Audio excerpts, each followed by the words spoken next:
everyone, this is Taryn with Wonderfully Made Handcrafting, and today I'm going to show you how I created this waterfall card in my journaling Bible. I had a lot of notes for Matthew 15, and so this was a perfect way to add in all those notes without covering my page. Although I'm personally doing it in a journaling Bible, you can also do this in bullet journals or planners, or even create a really fun interactive card for someone to open. I'm using my Maggie Holmes Heritage Collection paper pad, and I'm just picking out papers that I think will really coordinate well together and cutting them down to 3x4 size. If you can use double-sided paper, that's the best, but I just decided to double mine up. Now I'm going to take some scrap 12x12 paper. It doesn't have to be 12 inches long, it just needs to be a little bit longer, and I cut mine 4 inches wide because that's how wide my cards are. And then you'll just fold that in half. Now you want to fold this as straight as possible because everything relies on these straight lines in the waterfall card. You also want to fold it both ways because you want it to be easily movable. So I actually took my scissors that just have a cover and creased them on both sides. After making this first fold, you'll want to grab a ruler. Now we're going to start from the top that it's folded, and we're going to lay the ruler down and just make marks with a pencil every 1/4 inch for how many cards you have. So since I have 5 cards, I'm going to make 5 marks every 1/4 inch.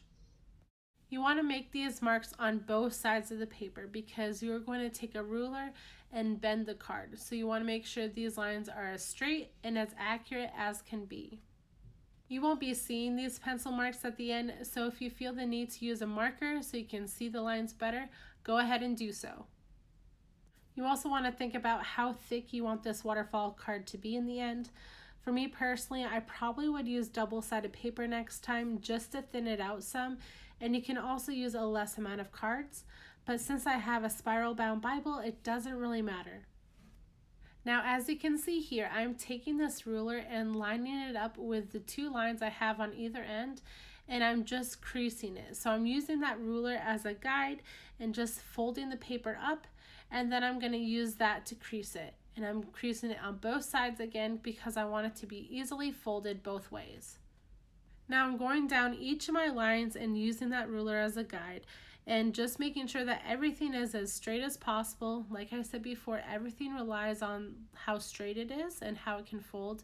And so I'm just creasing them on both sides and making sure that everything is lined up. Now mine did get a little wonky at one point, so I did have to kind of re-crease my line, but it ends up working out fine. In the end, you'll find something that kind of looks like an accordion fold in the middle of this piece of paper. Now I kept my waterfall card super basic because I was making a background on my Bible journaling page, and so I didn't want to take away from the background, and also the notes were my main point of making the waterfall card. But there are so many cool things you can do with these cards. You can create little pockets on the side if you use 2 pieces of paper like me, and you can also add a lot of chunk and texture by using a sewing machine or just adding little die cuts and ephemera. They are so cool. It's kind of like a different kind of tag ring where you could just customize it and make it your own. Now, as I'm creating these last couple lines with the ruler, I'm making sure that everything is folded really well. I want to make sure those creases are nice and tight, kind of like I'm making a fan in elementary school. This is your last chance to make sure that everything is lined up before you start adding the cards to the backing sheet. So I'm just going through and making sure that everything is really well and straight so that my cards, when they go do that waterfall fun little flippy thing, that everything is perfect.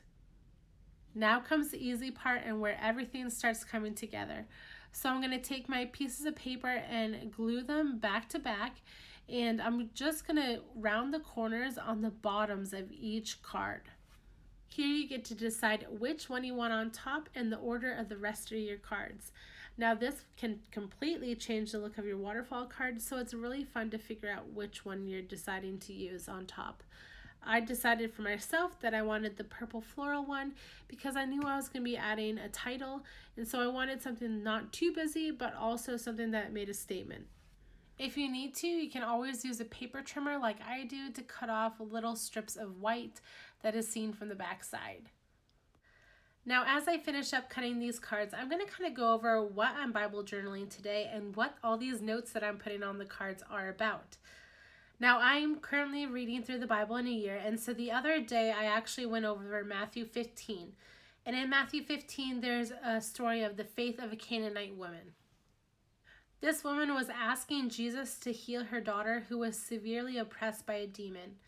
And it says, "But he," meaning Jesus, "did not answer her a word. And his disciples came and begged him, saying, 'Send her away, for she is crying out after us.' He answered, 'I was sent only to the lost sheep of the house of Israel.' But she came and knelt before him, saying, 'Lord, help me.' And he answered, 'It is not right to take the children's bread and throw it to the dogs.' She said, 'Yes, Lord, yet even the dogs eat the crumbs that fall from their master's table.' Then Jesus answered her, 'O woman, great is your faith. Be it done for you as you desire.' And her daughter was healed instantly." And there were so many good little nuggets I got from this chapter. David Guzik writes, "It was as if she said, 'Jesus, I understand that the focus of your ministry is to the Jews, that they have a special place in God's redemptive plan. Yet I also understand that your ministry extends beyond the Jewish people, and I want to be part of that extended blessing.'" He goes on and says, "Her response is especially meaningful in light of the increasing rejection of Jesus by the Jewish religious leaders. It was as if the woman said, 'I'm not asking for the portion that belongs to the children, just the crumbs that they don't want.'" In the flow of Matthew's gospel, there was more and more that the Jewish religious establishment did not want to receive. These were two faithful words, "yet even." She accepted Jesus' description and asked for mercy despite it, or perhaps because of it. Charles Spurgeon also addresses this chapter, and he writes, "Dear friend, possibly someone has whispered in your ear, 'Suppose you are not one of the elect.' Well, that was very much what our Lord's expression meant to her. Notice that this woman does not battle with that truth at all. She does not raise any question about it. She wisely waives it, and she just goes on praying, 'Lord, help me.